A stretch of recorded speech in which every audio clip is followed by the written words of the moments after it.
gracias, Señor, por darnos la dicha y la oportunidad de poder escuchar tu palabra. Rogamos, Señor, que prepares y dispongas nuestro corazón, nuestra mente. Ayúdanos, Señor, a tener una actitud correcta ante tu palabra. Ayúdanos, Señor, también a escuchar, a recibirla, Señor, y también, Señor, a responder conforme a tu voluntad. Te pedimos, Señor, que quites cualquier impedimento, obstáculo, distracción, Señor, y que podamos estar, Padre, en una misma sintonía contigo. Y ayúdanos, Señor, a tener una mente dispuesta, Señor. Te lo pedimos en el nombre de Cristo. Amén.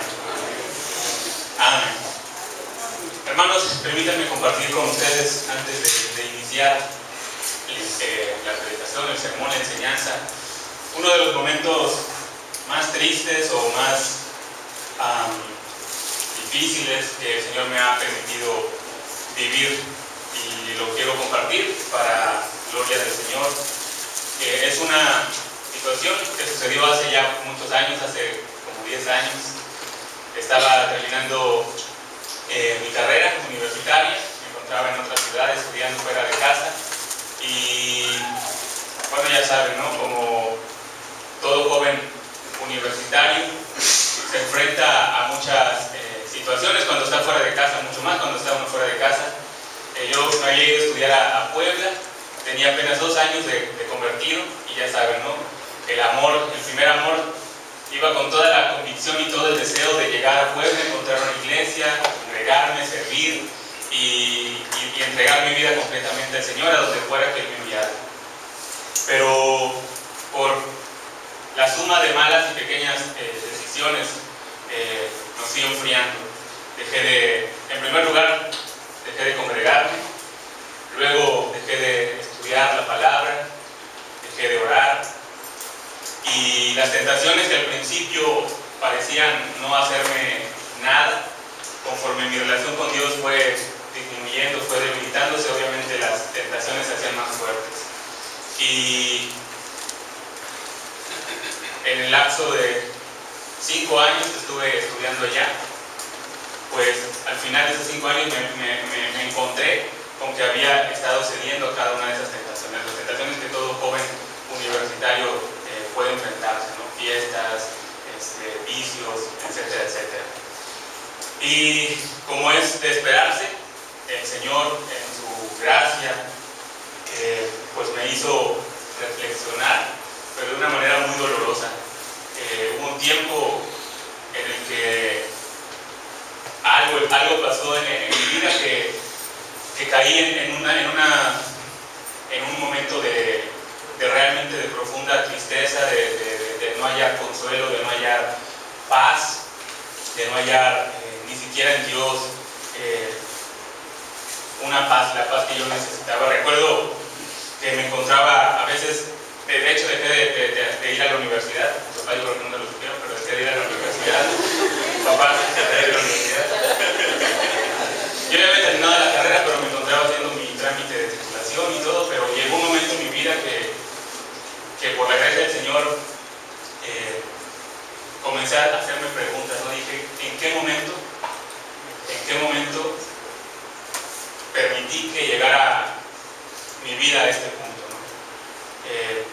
Me acuerdo que me la pasaba en mi cuarto sin salir por días, sin comer, y solamente en mi cuarto.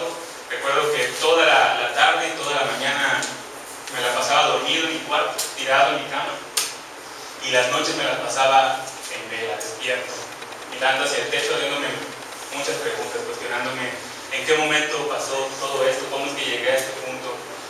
Me preguntaba si el Señor me iba a perdonar, si el Señor iba a ser capaz de perdonar lo que yo había hecho, si el Señor se acordaba de mí, si podía ser llamado hijo de Dios después de todo lo que había pasado, de todo lo que había hecho, de todo lo que había permitido en mi vida. Y cientos de preguntas estaban en mi cabeza. Trataba de buscar a Dios, pero ni siquiera en Dios hallaba consuelo. Simplemente el pensar en Dios, de hecho pensar en Dios me provocaba un sentimiento de aflicción, de dolor, de congoja, de resentimiento, de tristeza, de amargura, y no hallaba consuelo ni siquiera en Dios, ni siquiera en me quería pasar todo el día durmiendo. Obviamente el cuerpo me vomitaba la cama de la cama y me la pasaba toda la noche despierto y haciéndome preguntas y preguntas. Dije, ¿en qué momento pasó todo esto? ¿El Señor será capaz de perdonarme? Y me sentía más mal cada vez que me hacía esas preguntas. Mi ánimo se debilitaba, mi relación con Dios estaba completamente lastimada y mi vida estaba en un desastre. Me encontraba realmente en un momento de mi vida muy triste, muy deprimido. Me sentía mal, no hallaba paz, no hallaba consuelo. No entendía cómo esto iba en algún momento a ser usado por Dios para su gloria. ¿Cómo es que Dios iba a usar todo esto si es que Dios me daba la oportunidad de regresar a Él? Yo decía, Señor, no entiendo, no comprendo cómo es que esto es parte de tu voluntad, no entiendo cómo es parte de tu plan, que yo esté pasando todo esto. Y no encontraba consuelo, ni paz, ni siquiera orando, ni buscando al Señor. Buscaba a Dios y me sentía incómodo, no hallaba paz en mi vida. No sé, hermanos, si alguna vez ustedes se han sentido así. ¿Alguna vez se han sentido confundidos? ¿Se han sentido tal vez perdidos en medio de una situación en la que no encuentran la respuesta? ¿O han sentido falta de paz, falta de gozo, ausencia de dicha? Ni siquiera en Dios han encontrado ese gozo, esa paz que tanto anhelan, que tanto necesitan. Tal vez se han sentido confundidos por no lograr entender la voluntad de Dios en algún momento específico de tu vida.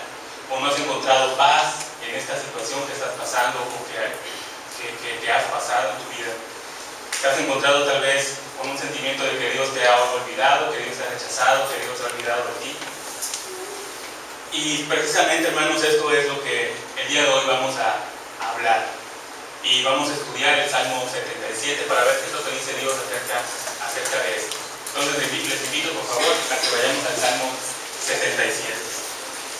El Salmo 77, hermanos, fue escrito por Asaf. ¿Quién era Asaf?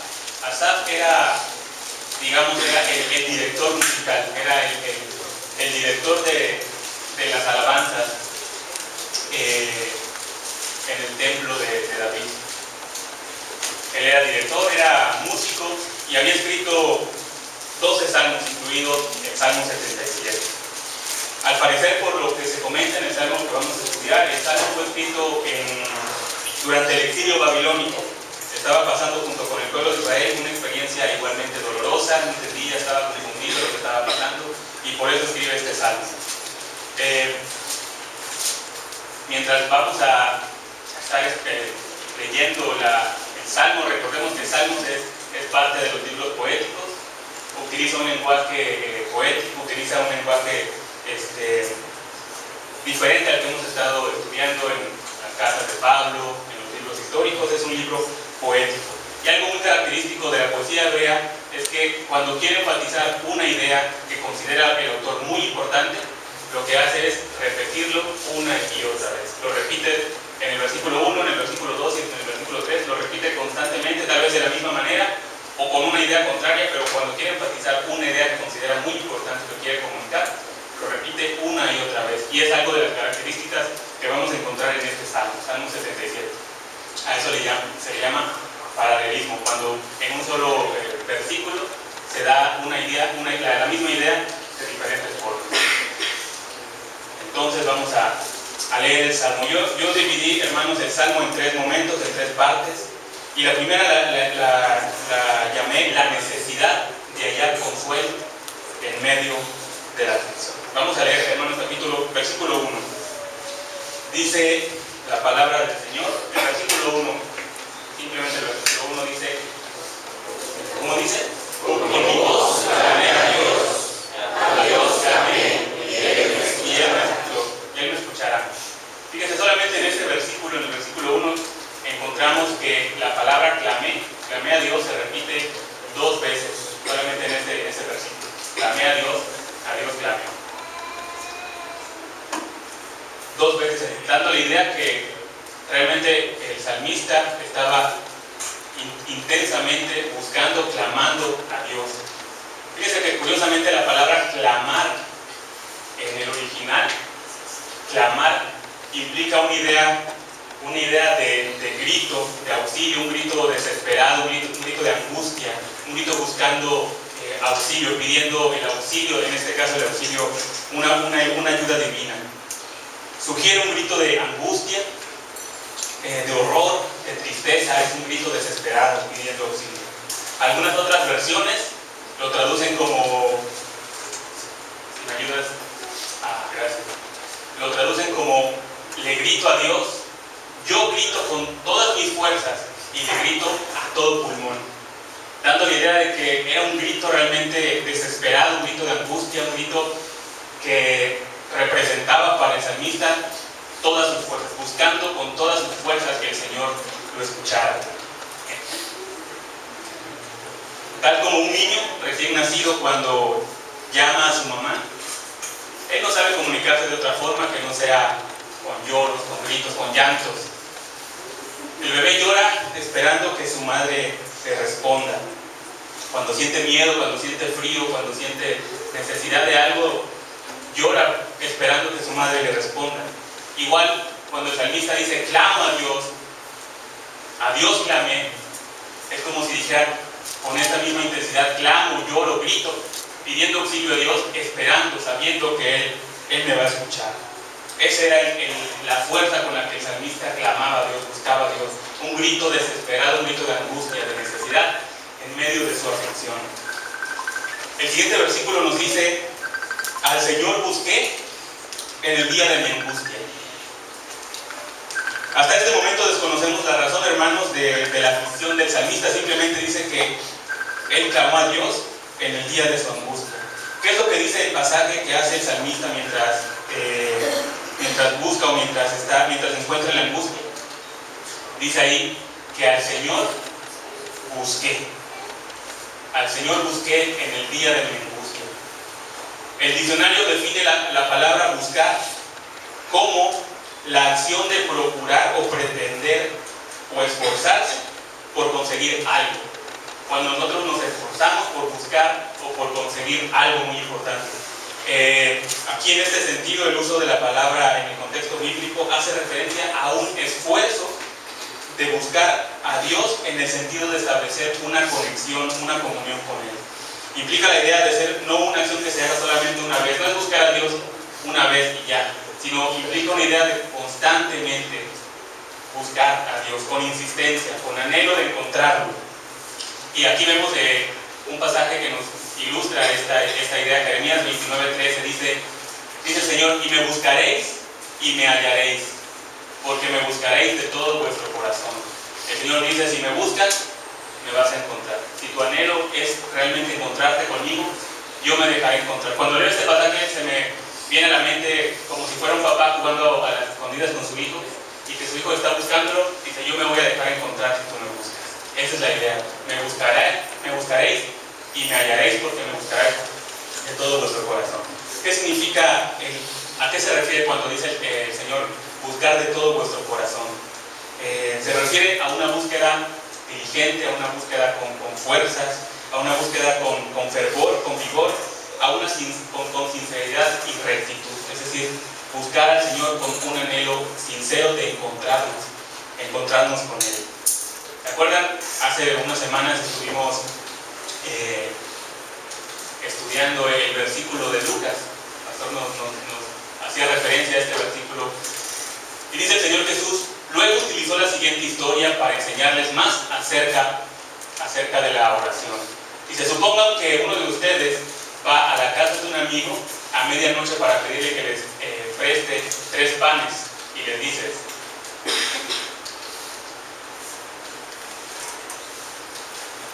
¿qué le dice? Dice, okay, acabo de llegar de visita a un amigo mío y no tengo nada para darle de comer. Dice, supongan que ese amigo grita desde adentro, ¿no? Desde el dormitorio, no me molestes, la puerta ya está cerrada y mi familia y yo estamos acostados, no puedo ya ayudar. Luego dice, les digo que aunque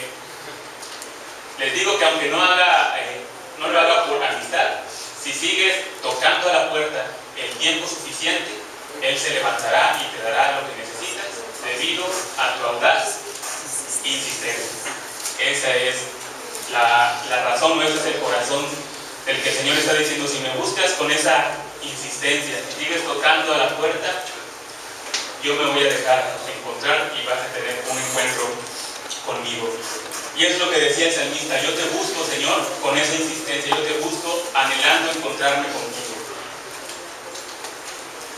Busca insistentemente al Señor en medio de su angustia. El siguiente versículo dice: alzaba a él mis manos de noche sin descanso. Alzaba a él mis manos de noche sin descanso. ¿De qué manera buscaba el salmista al Señor? Aquí lo dice el versículo: sin descanso. La NTV lo traduce como: toda la noche oré con las manos levantadas hacia el cielo. Una vez más vemos que se reafirma la idea de que no es una búsqueda simplemente, de una búsqueda esporádica o una búsqueda que solamente se hace una vez de vez en cuando, sino que el salmista decía que lo hacía, que buscaba al Señor toda la noche, y posiblemente no solamente una noche, sino cada noche, durante muchas noches que pasó posiblemente en esta situación de angustia, de aflicción. El salmista buscaba al Señor sin descanso.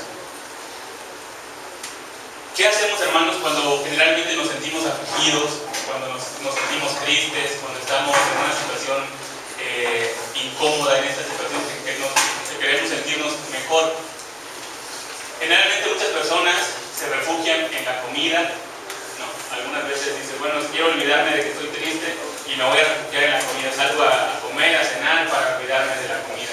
Algunas, generalmente las mujeres, y no me dejarán mentir, algunas, bueno, también algunos hombres, se van a las tiendas a hacer compras, ¿no?, compulsivas, y que un vestido o una ropa, algo para olvidarse de esa tristeza.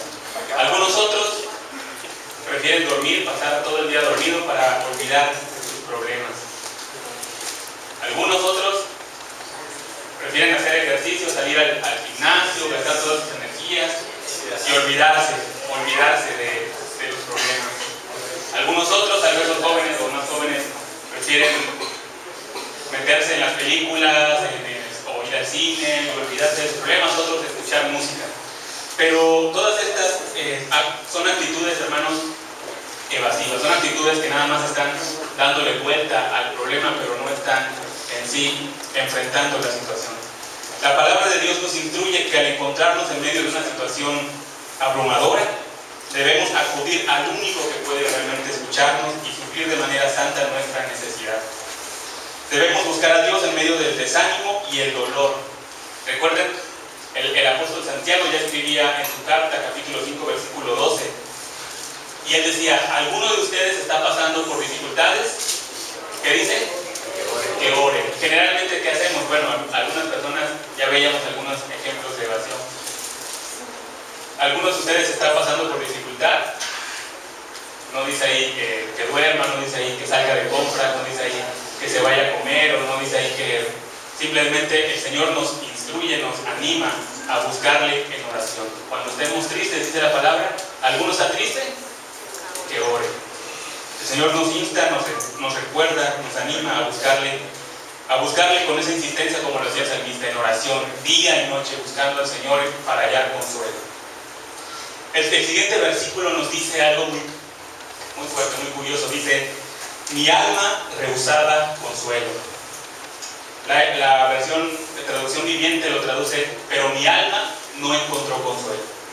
Quiere decir que este salmista buscaba con insistencia al Señor en medio de su angustia, lo buscaba día y noche, lo buscaba insistentemente, como la historia que contó el Señor Jesús, de que tocaba la puerta insistentemente para encontrar respuesta.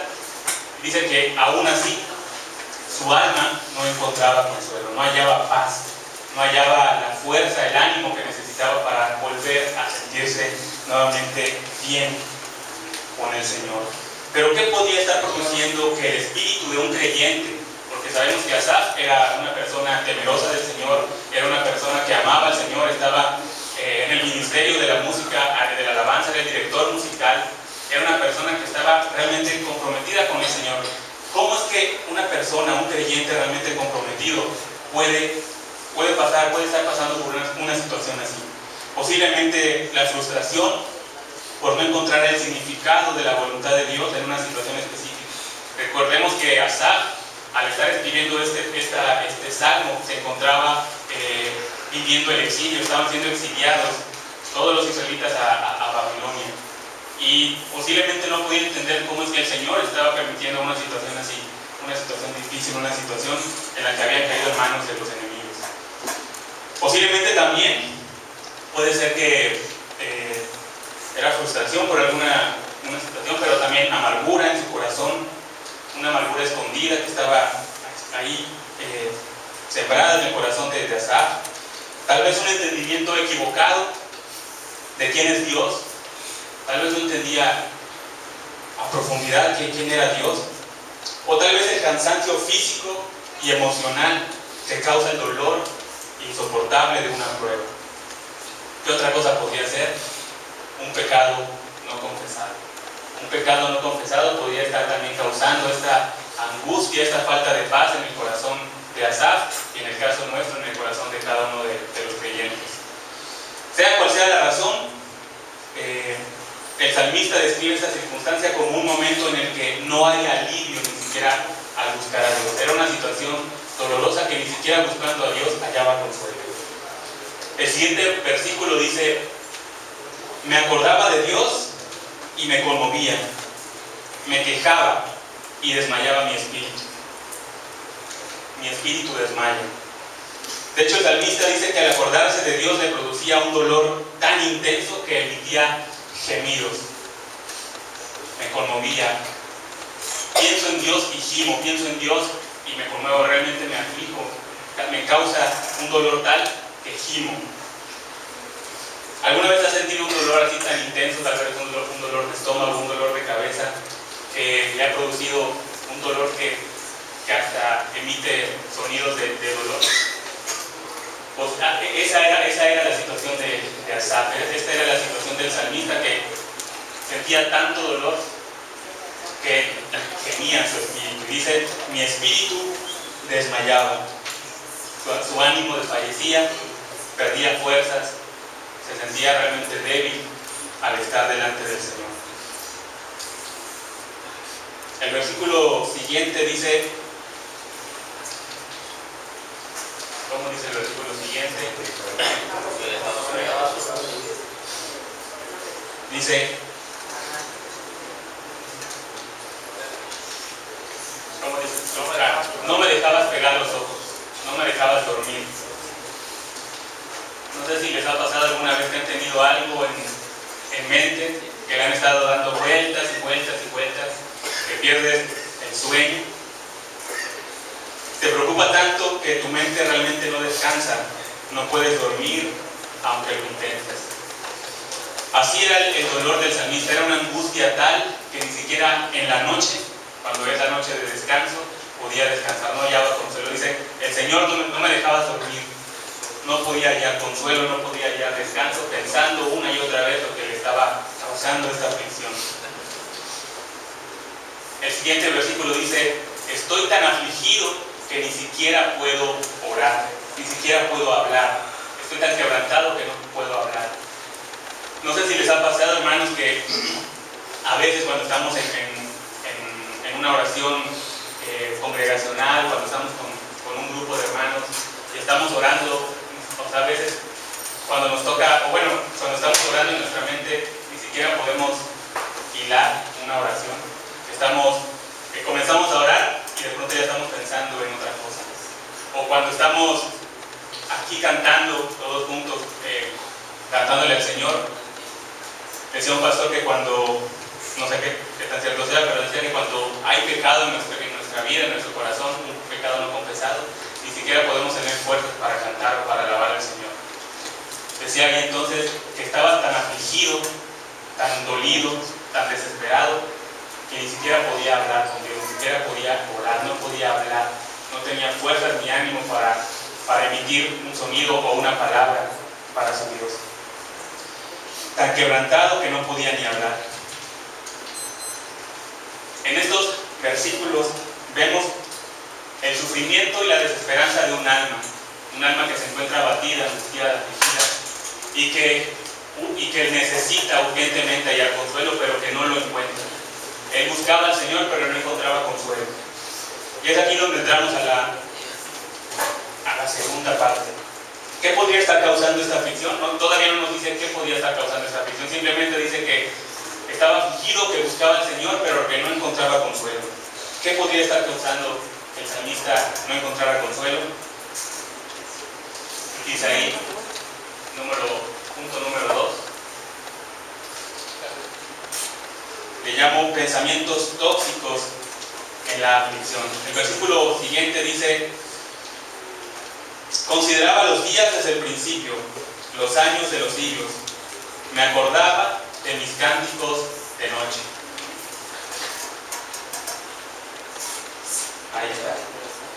Otra manera de decirlo, de leer este versículo, pudiera ser: pensaba en los viejos tiempos, cuando las cosas estaban bien, cuando mis noches estaban llenas de alegres canciones. Su aflicción aparentemente estaba siendo causada por una clase de pensamiento. Él pensaba que los tiempos pasados eran mejores y habían sido mejores que los que él estaba viviendo. Es decir, el Señor, o sea, los años de mi vida en el Señor ya pasaron. Ahorita mis días no van a ser nunca mejores que los que pasé con el Señor. Él estaba pensando que su vida pasada había sido mejor que la que él podía tener ahora o en el futuro. Pero ¿qué dicen las Escrituras sobre pensar de esta manera? En el libro de Eclesiastés capítulo 7 versículo 10 nos dice: nunca digas cuál es la causa de que los tiempos pasados fueron mejores que estos, porque nunca de estos preguntarás con sabiduría. Pensar así, pensar que los años anteriores o los años pasados son mejores que los de ahora, es tener un entendimiento pobre sobre la providencia de Dios en el gobierno del mundo. Es decir, es como si dijéramos que el Señor se le escapó de las manos la situación y que los años pasados han sido mejores y que nunca más van a regresar. Dice aquí el libro de Eclesiastés que pensar de esta manera es pensar o es tener un entendimiento pobre de quién es Dios. Está reflejando en cierta forma una amargura, un resentimiento hacia Dios, porque está diciendo: Señor, ya los años pasados fueron mejores que los que estoy viviendo, nunca más van a regresar. Se recuerdo en mis noches cuando podía cantar, tener cánticos alegres, y esos años ya pasaron y nunca más regresarán. Estaba teniendo en su corazón amargura, resentimiento, porque no podía entender cómo Dios había olvidado de él. El corazón, como dice un pastor John Stott, decía: el corazón del problema humano es el problema del corazón humano. No encontraba Asaf satisfacción en medio de la voluntad del Señor. Aunque las cosas estuvieran bien, aparentemente bien, la amargura y el resentimiento que había en su corazón en ese momento no le permitía ver la realidad y la mano de Dios actuando en su vida. Simplemente ya estaba cegado por la amargura, por el resentimiento, y no podía ver nada más que Dios se había olvidado de él. Pero ¿qué es lo que estaba pensando Asaf? ¿Cuáles eran los pensamientos que Asaf tenía o que le llevaban a esta actitud? En el siguiente versículo dice que él pensaba, él meditaba, se cuestionaba a sí mismo, se preguntaba a sí mismo y se hacía estas preguntas. Decía: ¿desechará el Señor para siempre y no volverá más a hacernos propicio? Aquí vemos dos palabras. Sentía que Dios estaba en su contra y que Dios lo había rechazado. La siguiente pregunta que él se hace es: ¿ha cesado para siempre su misericordia? ¿Se ha acabado perpetuamente su promesa? Asaf estaba dudando de las misericordias de Dios. Es decir, Dios ya no tiene misericordia para mí. Se ha acabado su promesa. O sea, Dios ya también se olvidó de su promesa, ha quebrantado su promesa conmigo, se ha olvidado de mí. Siguiente versículo dice: ¿Ha olvidado Dios el tener misericordia? ¿Ha encerrado con ira sus piedades? Esos eran los cuestionamientos que se hacía Asaf. ¿Se ha olvidado de mí el Señor? ¿Ha roto su promesa conmigo? ¿Ya no volverá a ser más favorable conmigo? Estos eran los pensamientos que estaban originando su aflicción. Eran un montón de ideas equivocadas en la mente de Asaf. El Señor se olvidó de mí, el Señor rompió su promesa, el Señor ya no más va a ser favorable conmigo. Y tener este tipo de pensamientos errados acerca de Dios estaba produciendo una mala calidad de la vida de Asaf. Tener pensamientos errados y tóxicos producen una enfermedad en la vida del creyente. Así como en mi situación, cuando estaba en ese momento de mi vida, estaba pensando y dándole vueltas, los únicos pensamientos que venían eran: Dios nunca podrá perdonarme después de todo lo que he hecho. No merezco ser llamado hijo de Dios por todo lo que hice. Y esos pensamientos estaban en mi cabeza dando vueltas y vueltas y vueltas. Al igual que Asaf, los pensamientos que tenían era: Dios se olvidó de mí, Dios me ha rechazado, Dios nunca más volverá a ser bueno conmigo. Y esos eran los pensamientos que estaban provocando que Asaf no encontrara consuelo, no encontrara paz, que buscara a Dios, pero que no sintiera esa paz que él estaba buscando, porque los pensamientos que tenía hacia Dios eran errados. De repente, en el siguiente, si seguimos leyendo el versículo, es como si Asaf hiciera un silencio. Se hace un silencio y es como si se corrigiera a sí mismo diciendo: espera, no sigas. Y continúa diciendo: dije, enfermedad mía es esta, traeré pues a la memoria los años de la diestra del Altísimo.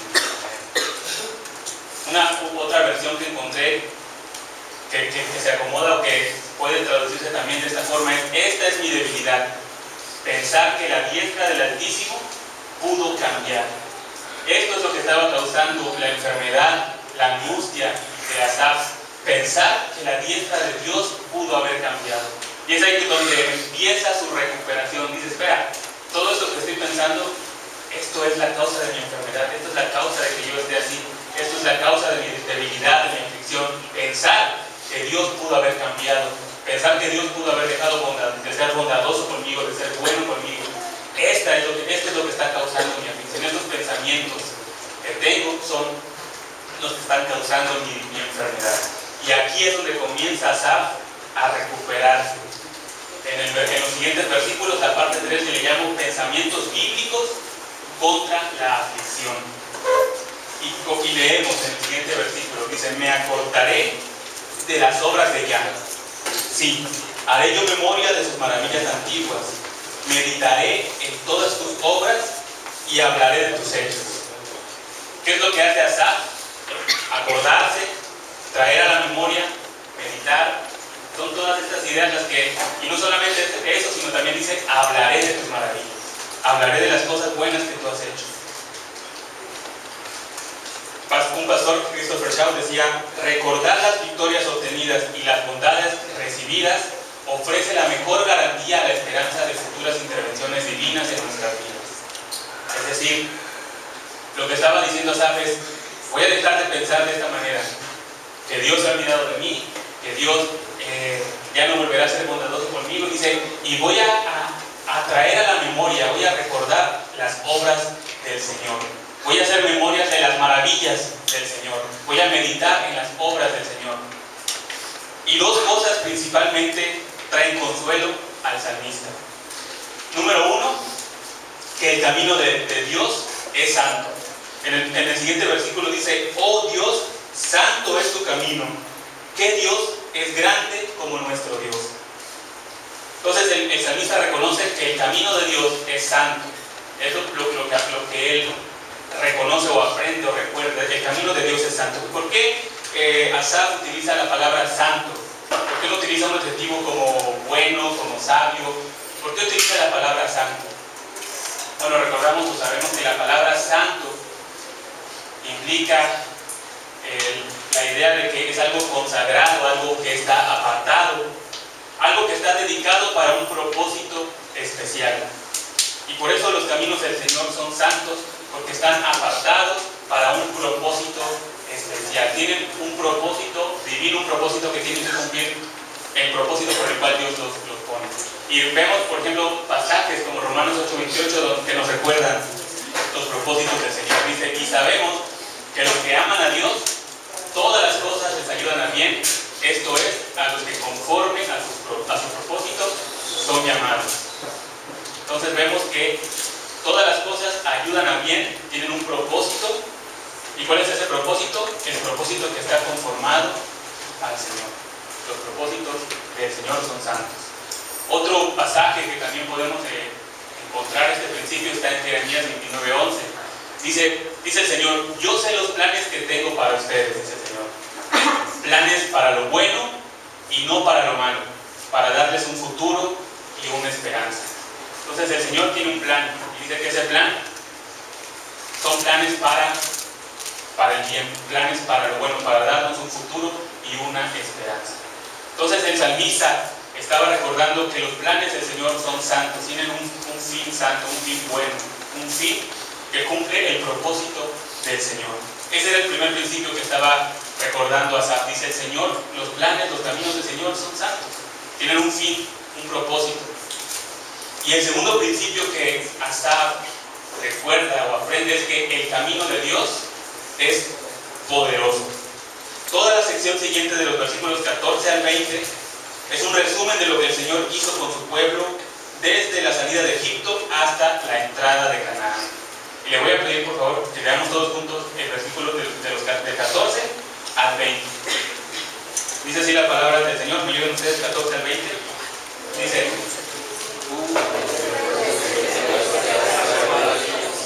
hiciste notorio a los pueblos tu poder, con tu brazo redimiste a tu pueblo, a los hijos de Jacob y de José. Te dieron las aguas, oh Dios, las aguas te dieron y te dieron. Los abismos también se estremecieron, las nubes echaron inundaciones de aguas, tronaron los cielos y discurrieron tus rayos. La voz de tu trueno estaba en el torbellino, tus relámpagos alumbraron el mundo, se estremeció y tembló la tierra. En el mar fue tu camino, y tus sendas en las muchas aguas, y tus pisadas no fueron conocidas. Condujiste a tu pueblo como ovejas, por mano de Moisés y de Aarón. Amén. Lo que está haciendo entonces ahí el salmista es recordar las maravillas que Dios hizo con su pueblo y exaltar algunas de las bondades o características o ¿cuál es la palabra? Las características del Señor.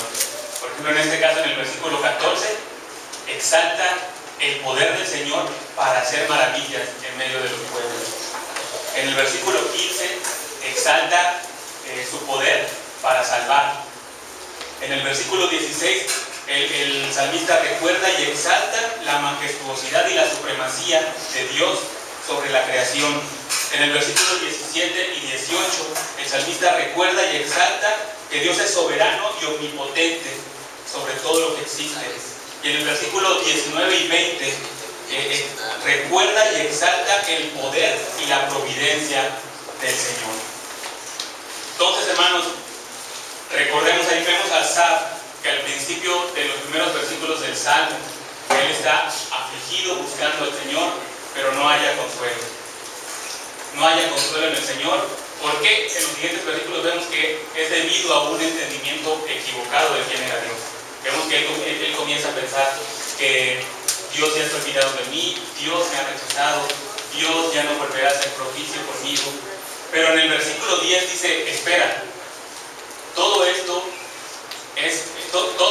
pensamientos están provocando que yo esté de esta manera, que esté afligido, que esté desesperanzado. Y comienza entonces una recuperación y decir: en lugar de estar pensando o recordando a Dios de una manera con amargura y con resentimiento, voy a pensar en Dios, recordando y exaltando las promesas, las cosas que Él ha hecho con su pueblo, su salvación, su poder, su supremacía, su soberanía, todo. Y comienza entonces a exaltar al Señor por todo lo que Él hizo. Y de esta manera entonces, hermanos, podemos decir que el creyente vence la angustia y halla consuelo recordando y exaltando las bondades de Dios. Amén. El creyente vence la angustia y halla consuelo recordando y exaltando las bondades de Dios. ¿Qué pasó cuando en esas noches yo estaba ahí sin poder dormir, hasta que un día el Señor me recordó y comenzó ahí la recuperación. Yo me acuerdo que el Señor me dijo: yo he comenzado una obra en tu vida y la voy a terminar.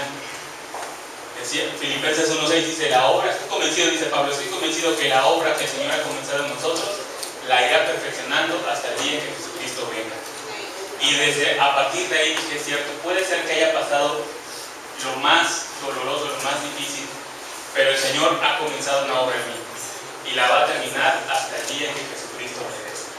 Y a partir de ahí entonces comencé a tomar decisiones que me fueron llevando, más bien el Señor me fue nuevamente trayendo a su presencia, a sus caminos. Y todo esto comenzó con un pensamiento de decir: el Señor no se ha olvidado de mí, el Señor lo que ha comenzado lo va a terminar. Y fue la actitud que vemos también en Asaf. Él estaba pasando una situación adversa, difícil, hasta que reconoce que todo eso era debido a que tenía pensamientos errados, equivocados.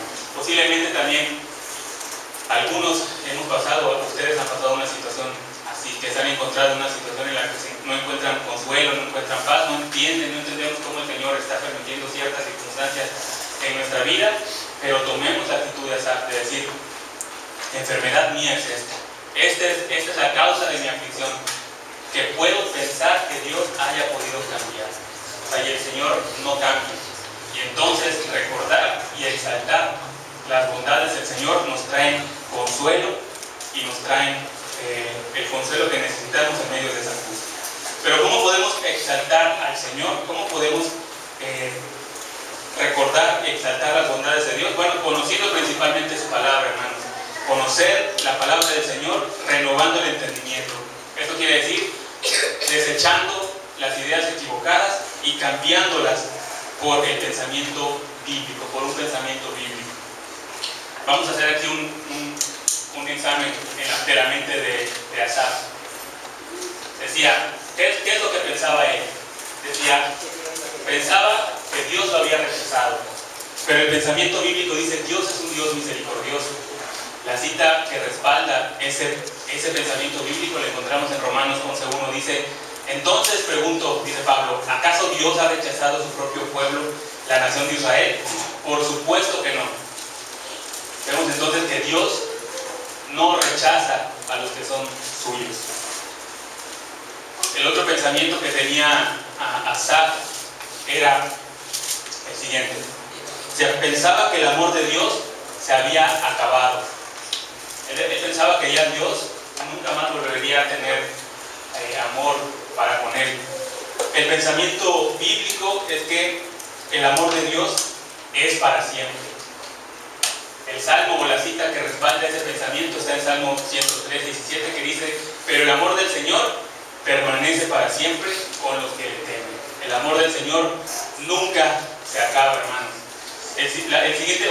Otro pensamiento que tenía Asaf era que pensaba que Dios se había enojado con él y que nunca más volvería a probar las bondades del Señor. El pensamiento bíblico es que sus compasiones nunca se acaban. Lo leemos en Lamentaciones 3, dice: el fiel amor del Señor nunca se acaba, sus misericordias jamás terminan. Grande es su fidelidad, sus misericordias son nuevas cada mañana. ¿Qué vemos entonces aquí, hermanos? Cambiar el enfoque, dejar de ver nuestra angustia, nuestra falta de paz, lo mal que nos sentimos, dejar de poner los ojos en nosotros y poner los ojos en el Señor, poner nuestra mirada en Dios. Algunos datos curiosos que encontramos o que podemos encontrar en estos versículos. En los primeros 10 versículos, las palabras que utilizaba Asaf, como yo, como mía, mis y me, aparecen 15 veces, mientras que el nombre de Dios aparece solamente 7, y los pronombres que se hacen referencia a Dios otras 5. Es decir, el enfoque o la mirada de Asaf estaba en él, en cómo él se sentía, en cómo él se estaba, el yo, el mí, el mías. Pero en los últimos 10 versículos, cuando ya Asaf cae en cuenta y dice: ¿qué estoy haciendo?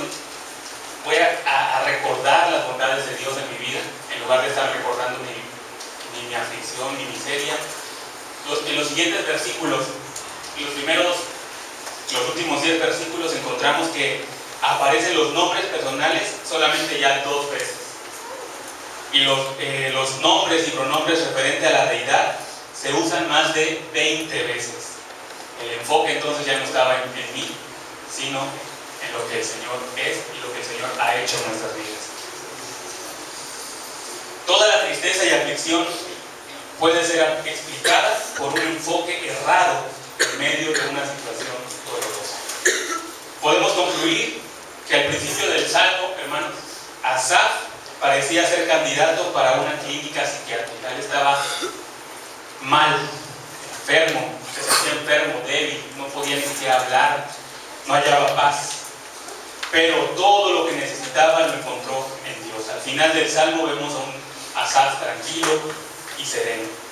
Así que el Salmo es una ilustración de lo siguiente: enfocarse en uno mismo conduce al dolor, enfocarse en otros conduce al desánimo, pero enfocarse en Cristo conduce al deleite. Sea cual sea la situación dolorosa o difícil que usted esté atravesando en este momento, o que vaya a atravesar en algún momento de su vida, tenga presente lo siguiente: traer a la memoria las maravillas de Dios a favor de los suyos es el mejor antídoto contra la aflicción que produce la desconfianza de sus promesas. Si no entendemos la situación y eso causa dolor, recuerda que Dios todavía no ha terminado su obra en ti. Estamos en proceso de perfeccionamiento. Tu mente y tu carácter debe ser renovada y conformada a Cristo, y muchas veces el Señor lo hace por medio del dolor. Si aún no estás seguro de tener una relación con Dios por medio de Cristo, el Señor te llama a buscarlo insistentemente mientras pueda ser hallado. Clama a Él en arrepentimiento y pide a Dios fe para creer solo en Él y poner tu vida en sus manos. Hermanos, Dios no se ha olvidado de ti. Él cumplirá su propósito en ti, a pesar y en medio de las circunstancias, por más difíciles que estas parezcan. ¿Qué podemos hacer? Mantenernos confiando en el Señor a pesar de la adversidad. Permanecer buscándolo en oración cada noche, durante todas las noches. Rendirnos a Él, depositar nuestras vidas en sus manos. Renovar nuestro entendimiento con su palabra. Tener un entendimiento claro de quién es Dios y dejar de poner nuestra mirada en nosotros y poner la mirada en Cristo. Y por nada estemos afanosos, sino que busquemos la paz del Señor por medio de la oración. Y quiero compartir con ustedes esta última frase también de este pastor Christopher Shaw. Dice que los momentos en que hemos visto claramente la mano de Dios en el pasado alimenten en nosotros una actitud de mayor confianza y quietud frente a los desafíos de la vida en el futuro. Amén. El creyente vence la angustia y halla consuelo, recordando y exaltando las bondades de Dios. Vamos a orar. Padre Santo, muchísimas gracias, Señor, por tus bondades en nuestra vida, por tu amor inagotable, Señor, por tu poder, por tu soberanía que gobierna absolutamente todo, Señor, para tus fines santos. Porque estamos en tus manos, Señor, y podemos confiar en que la obra que has comenzado la terminarás, Señor, que no dejarás nada inconcluso, que también tu palabra nos muestra y nos da tu perdón, tu gracia, que es mucho más abundante que nuestro pecado. Gracias también, Señor, porque tu Espíritu Santo está obrando en nosotros y nos redarguye, Señor, para llevarnos al arrepentimiento y volver a tus caminos. Gracias, Dios, por tus misericordias que son nuevas cada mañana. Gracias, Señor, por tus bondades para con nosotros. Gracias porque nos has hecho hijos tuyos, Señor, cuando nosotros no tenemos absolutamente nada que hacer para merecerlo, simplemente por tu gracia. Gracias, Padre, por todo lo que tú estás haciendo en medio de nosotros, por medio de las circunstancias. Y ayúdanos, Padre, siempre a recordar que cualquier situación, por más difícil que sea, tú tienes el control, Señor. Y tus fines son santos y poderosos, Padre celestial. Gracias porque podemos confiar en que tú eres un Dios fiel, un Dios poderoso y un Dios que tiene el control absoluto y soberano de todas las circunstancias, por más mínimas que sean en nuestras vidas. Gracias, Dios, porque no nos abandonas. Gracias, Dios, porque aún en medio de la adversidad tú estás con nosotros. recordándonos que el enfoque, que la mirada no debe estar puesta en nosotros, sino en ti, Señor. Ayúdanos a poner siempre nuestra mirada en ti. Gracias, Dios, por todo lo que tú has hecho, por lo que tú estás haciendo y por lo que harás en nuestras vidas, Señor, y por quien tú eres para nosotros, nuestro Dios,